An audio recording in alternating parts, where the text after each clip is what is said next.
Assalamualaikum warahmatullahi wabarakatuh.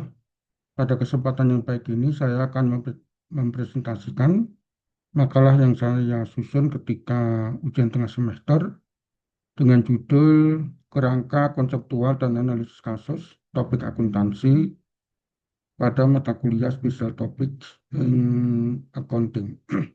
Saya Muhammad Nurholdun Rahmatullah, NIM 23030101017 dari Prodi S1 Akuntansi Universitas Cyber Asia. Alur pembahasan presentasinya adalah yang pertama, mengapa kerangka konseptual penting, kemudian tujuan pelaporan dan pengguna utama, karakteristik kualitatif informasi, elemen pengakuan, pengukuran, penyajian dan pengungkapan, model analisis kasus berbasis kerangka konseptual, dan kasus PSAK 72 atau IFRS 15 tentang kontrak multi elemen, kemudian area adjustment, risiko inherent, dan fraud risk. Selanjutnya, perluasan perspektif dari IFRS S1 atau S2 dan pelaporan berkelanjutan. Dan selanjutnya adalah kesimpulan dan saran. Latar belakang, jadi slide ini menekankan konteks pelaporan keuangan sekarang jauh lebih kompleks dibandingkan sebelumnya. Banyak perusahaan melakukan kontrak bundling, misalnya menjual produk sekaligus, layanan instalasi dan maintenance, serta kontrak jangka panjang yang penuh ketidakpastian. Selain itu, model bisnis digital dan inovasi kontrak membuat batas transaksi menjadi tidak selalu jelas. Di sisi lain, tuntutan stakeholder juga meningkat, bukan hanya pada laba, tetapi juga risiko, tata kelola, dan bahkan isu keberlanjutan. Karena itu, masalah utamanya adalah ketika standar tidak menjelaskan semua detail secara eksplisit atau ada area interpretasi, maka perusahaan perlu penalaran konseptual agar putusan akuntansi tidak bias dan tetap menghasilkan informasi yang berguna.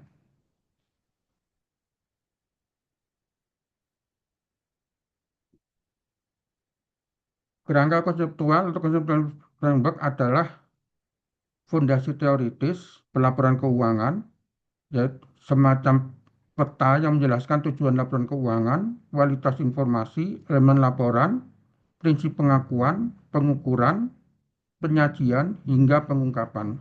Fungsinya ada dua. Yang pertama menjadi dasar pengembangan standar akuntansi. Yang kedua menjadi rujukan ketika transaksi belum diatur secara spesifik atau ketika ada beberapa alternatif pelakuan akuntansi yang sama-sama memungkinkan. Kerangka konseptual membantu menjaga konsistensi logis antar standar dan membantu profesional judgment. Catatan pentingnya adalah kerangka konseptual bukan dokumen statis, ia berkembang seiring perubahan lingkungan bisnis dan kebutuhan pengguna. Tujuan pelaporan keuangan dan pengguna utama. Tujuan pelaporan keuangan mempunyai tujuan umum, yaitu menyediakan informasi yang bermanfaat bagi investor, pemberi pinjaman, dan kreditor dalam keputusan penyediaan sumber daya, misalnya keputusan investasi atau pemberian kredit. Namun bukan hanya itu, kerangka konseptual juga menekankan konsep stewardship, yaitu pertanggungjawaban manajemen atas sumber daya yang dipercayakan. Artinya, laporan keuangan bukan sekedar alat prediksi arus kas, tetapi juga alat akuntabilitas. Implikasi praktisnya adalah kebijakan akuntansi harus meningkatkan decision usefulness sekaligus memperkuat akuntabilitas. Ketika estimasi tinggi dan ketidakpastian besar, maka pengungkapan profesional judgment menjadi sangat krusial agar pengguna memahami bagaimana angka-angka itu dibentuk.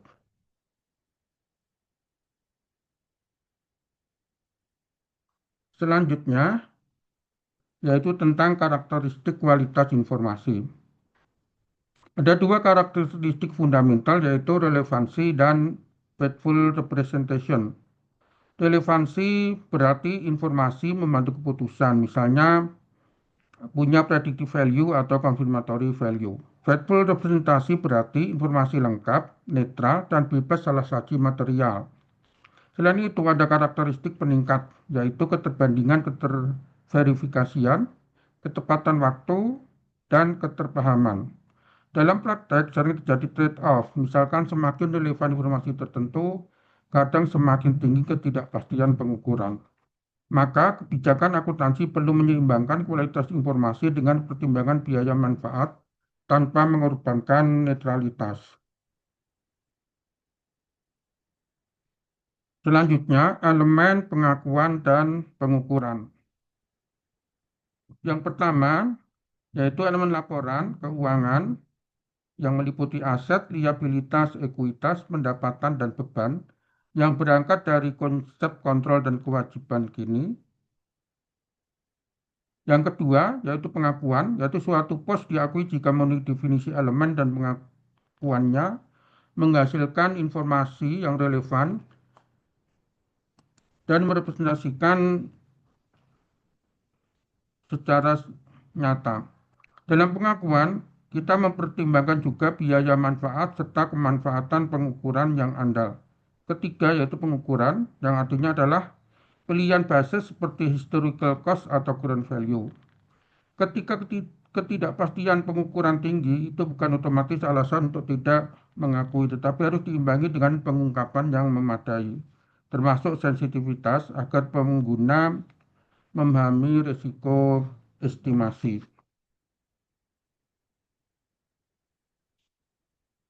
Selanjutnya, terkait penyajian, pengungkapan, dan model analisis kasus. Kualitas laporan keuangan tidak hanya ditentukan oleh angka utama, tetapi juga oleh penyajian dan pengungkapan. Banyak judgement penting justru ada di catatan, bukan di laporan laba rugi atau neraca. Pengungkapan yang baik meningkatkan keterverifikasian dan factual representation, serta mengurangi risiko misinterpretasi.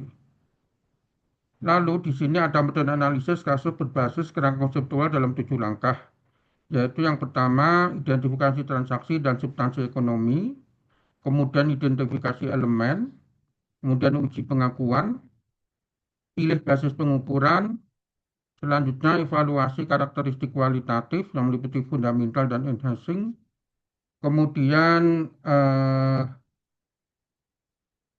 tentukan penyajian dan pengungkapan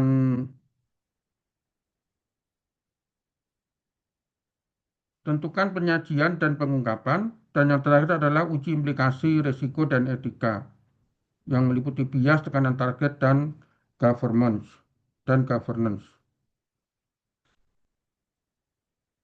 Contoh kasus pengakuan pendapatan kontrak multi elemen PSAK 72 atau IFRS 15.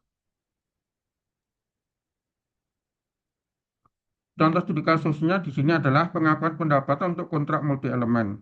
Contohnya adalah kontrak bundling yang terdiri dari perangkat plus layanan, instalasi, dan maintenance. Kadang ada diskon dan variabel consideration seperti bonus atau penalti.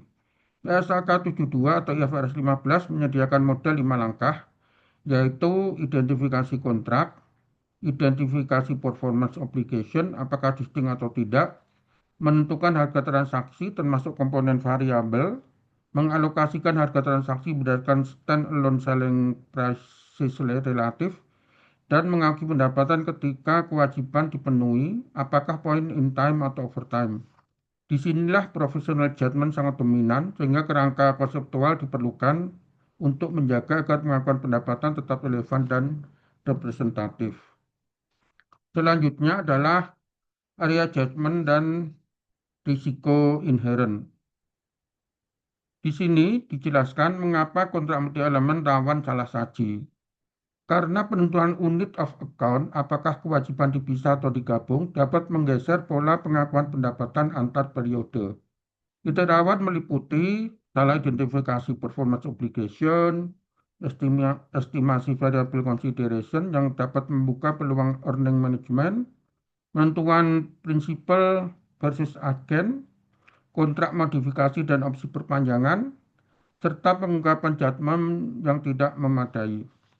Kunci mitigasi yang ditekankan adalah adanya dokumentasi judgment yang kuat, data standalone selling price yang andal, kontrak internal yang ketat, dan pengungkapan estimasi termasuk sensitivitas agar pengguna bisa menilai ketidakpastian. Selanjutnya mengenai tata kelola etika dan fraud risk. Di sini menunjukkan bahwa keputusan akuntansi dalam konteks tata kelola dan etika. Prakteknya, keputusan akuntansi sering dipengaruhi insentif yang meliputi target laba, bonus, covenant, atau tekanan investor. Pada area pendapatan, risiko front-loading revenue bisa muncul untuk memenuhi target. Bias manajemen pada estimasi, misalnya optimisme berlebihan, dapat mengurangi netralitas laporan. Jika kontrol lemah dan governance tidak efektif, fraud risk meningkat. Karena itu, di sini direkomendasikan praktik governance yang meliputi audit komite aktif terutama pada area adjustment material, kontrol internal atau jurnal penyesuaian dan alokasi harga transaksi, kemudian transparansi pengungkapan assumption dan perubahan estimasi, serta budaya etika yang menekankan stewardship dan integrasi pelaporan. Berikutnya terkait perluasan perspektif, yaitu berdasarkan IFRS S1 atau S2 dan dilanjutkan dengan kesimpulan. Jadi pada perluasan perspektif ini tren pelaporan tidak berhenti pada IFRS atau PSAK keuangan, tetapi juga bergerak ke IFRS Sustainable Disclosure Standards, terutama IFRS S1 dan S2.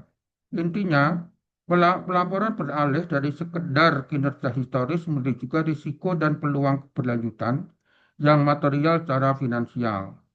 Standar ini menuntut pengungkapan tata kelola, strategi, manajemen risiko, serta metrik dan target. Yang berarti integrasi data akuntansi, risiko, dan keberlanjutan akan semakin penting.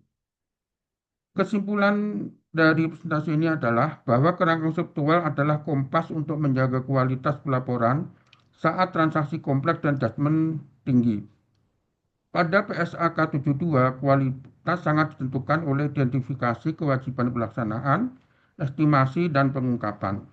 Ke depan, IFRS S1 atau S2 mendorong integrasi pelaporan dengan tata kelola dan asuransi yang lebih kuat. Terima kasih. Demikian presentasi dari saya. Assalamualaikum warahmatullahi wabarakatuh.